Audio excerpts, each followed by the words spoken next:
We're doing episode 5 of the Fast Scroll Study Guide. We're trying to breeze through this.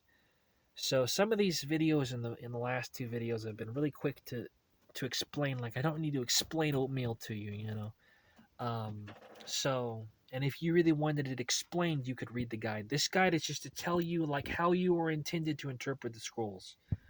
So we're going through the emergency food section. We've gone to the bottom to the preserving section or the cheaper food section. We just covered the summer sausage. The summer sausage is a sausage, kind of like a pepperoni stick, that's thick, and it lasts all summer. It lasts a long time, and it doesn't go bad until you open it. Essentially, I mean, it will eventually go bad, but not for a while until you open it. Then once you open it, you kind of eat through it quickly. You make sandwiches with it and stuff. It's a summer sausage. It's super good. I got to get my hands on some of that summer sausage. Super spicy little pepperonis and last you in the summer, and you don't need no refrigerator. Then there's quails. So quails are basically healthier than chickens. So if you're someone who feels bad about eating meat, like, oh, I don't like how the cow suffers. Well, you can keep your own chickens, and as long as you treat those chickens well, they're gonna make an egg every single day, whether they get pregnant or not. They're gonna make an egg every single day, and they're biologically used to having their eggs taken, and it's not really a big deal to compared to killing a cow. It's better to take eggs from a chicken, right? Now, quails are healthier than chickens because they're closer to the natural bird. So you get some quails, they're like your little baby pets. You don't have to butcher them. You can just take their eggs, and that gives you something a lot closer to meat, right? Supplements your meat diet a lot. There's a couple quail videos. Then we got a shelf-stable milk video. So we are learning about UHT milk, which is shelf-stable. It has a little bit of a flavor to it, but it lasts on the shelf for a long, long time. So it's super good. Part of the reason why we're acting with no fridge is it's cheaper to live without a fridge, especially in terms of electricity. And part of why we're reacting without a fridge is because we want to be surviving for the apocalypse. So we want to know how to survive without a fridge, right? We want to know how to do that. So then the next step is, do eggs need to be refrigerated? You should refrigerate your eggs, or you might die from a disease. But basically, I don't refrigerate my eggs. I go through them in about a week or two, and I just eat them. So I don't refrigerate my eggs. Then there's a video on how to grow potatoes. Potatoes is basically like even cheaper than rice. If you have zero money, potatoes are cheap, and it's good calories. Then we got a couple videos about what to buy if you're going to store food for a long time. So you should build up a pantry or a food store of cheap, economical foods that don't go bad. And that food store, once you have enough of that, 2 years of that saved up, or even 6 months, your food bill goes down to zero, and you can live again. And having these shelf-stable foods is really good. Then there's some vegetables that you can grow. There's even more vegetables that you can grow. And then there's a bunch of fruits that you can grow. So now you're growing some of your own food. You're being a little more self-reliant. And then there's a video of the sunchokes. The sunchokes, similar to the idea of the potato, almost exactly the same, even though it's a different plant. Very similar to how you'd cook up potatoes, right?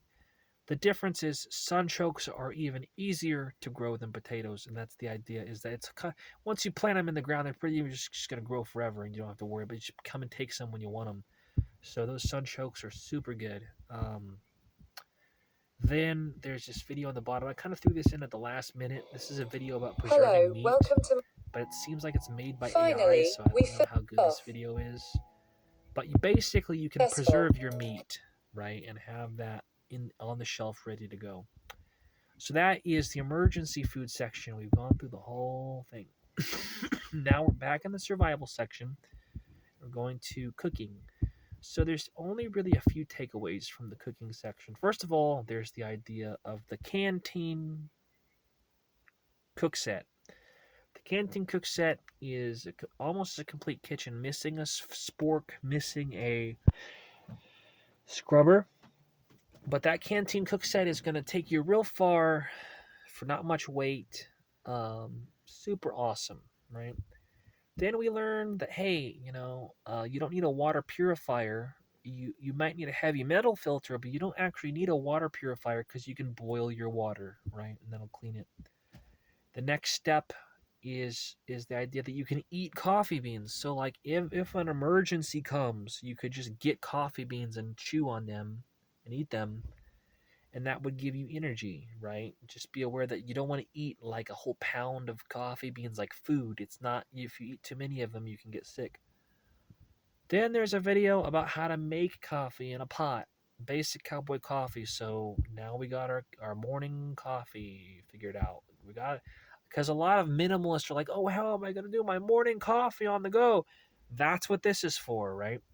And then finally we have something called cold soaking. I'm not even going to go into that. That's kind of nasty, but I have it on there just for whatever, just for something and something else, you know. It's just nice. That's the cooking section. That was pretty breezy. Making fire section. So obviously you want flint and steel. You want a ferro rod. Ferro. We talked about that. It's $3. Go get you one, King. Go get you a fire starting rod. Why don't you have one? It's $3. Get one, King. You need it. But if you're stuck without a fire, there's a way to do it with rocks. And the simplest explanation that I'm going to give is if you just find, it's easier to see this in the dark. You gather a bunch of rocks together, and you got to find two rocks that when you spark them together, that it makes some sparks. And once you get those, you put them in your backpack and carry them with you for the rest of your life. And those are your sparking rocks. And basically, making fire is as simple as getting some really flammable material and sparking it with rocks. That's as simple as it is. The more flammable, the better. And there's places in the scrolls where we talk about how to do all that. So then there's self-protection. So this is where I got a little disclaimer. If you have mental illness, you probably shouldn't be learning to turn your body into a weapon with martial arts, right? So this teaches basically some martial arts and some weaponry. It teaches about the Balearic sling, and it teaches about martial arts like Wing Chun. This is actually some very advanced spiritual stuff. I'm not going to go into it too deeply because of how complex all this is, but basically, you only want the fast scrolls does not condone violence. You only want to use violence if the military orders you to, or if the police orders you to. Like if the government has told you to do it, number one, or number two, to protect yourself. And those are the only reasons to use violence. Okay, don't use violence, but you should probably learn some kung fu. That's what I'm gonna say. So, but if you need to protect yourself against like a bear, the Balearic sling will protect you. I'm not gonna go too far into that in this video. You really got to read that yourself. Okay, I'm not gonna spoon feed that section to you. So then we got the emergency shelter, the Breccainanele.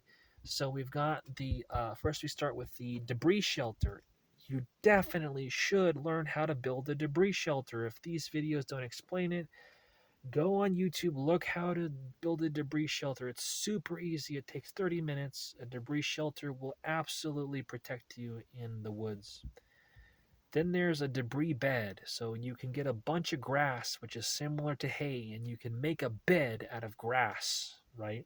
And sleep in it. So it's a soft, comfy bed. Then there's the idea of the foam sleeping pad. Very cheap, very thermally efficient. If you're too broke for a foam sleeping pad, you can use a cardboard sleeping pad, right? And then we have some clever ways to use blankets like origami, to use blankets to make sleeping bags out of the wool blankets and to make clothing out of the wool blankets. And basically, if our blanket is our clothing as a toga, then we have a wearable sleeping bag. So I'm going to cut this one short.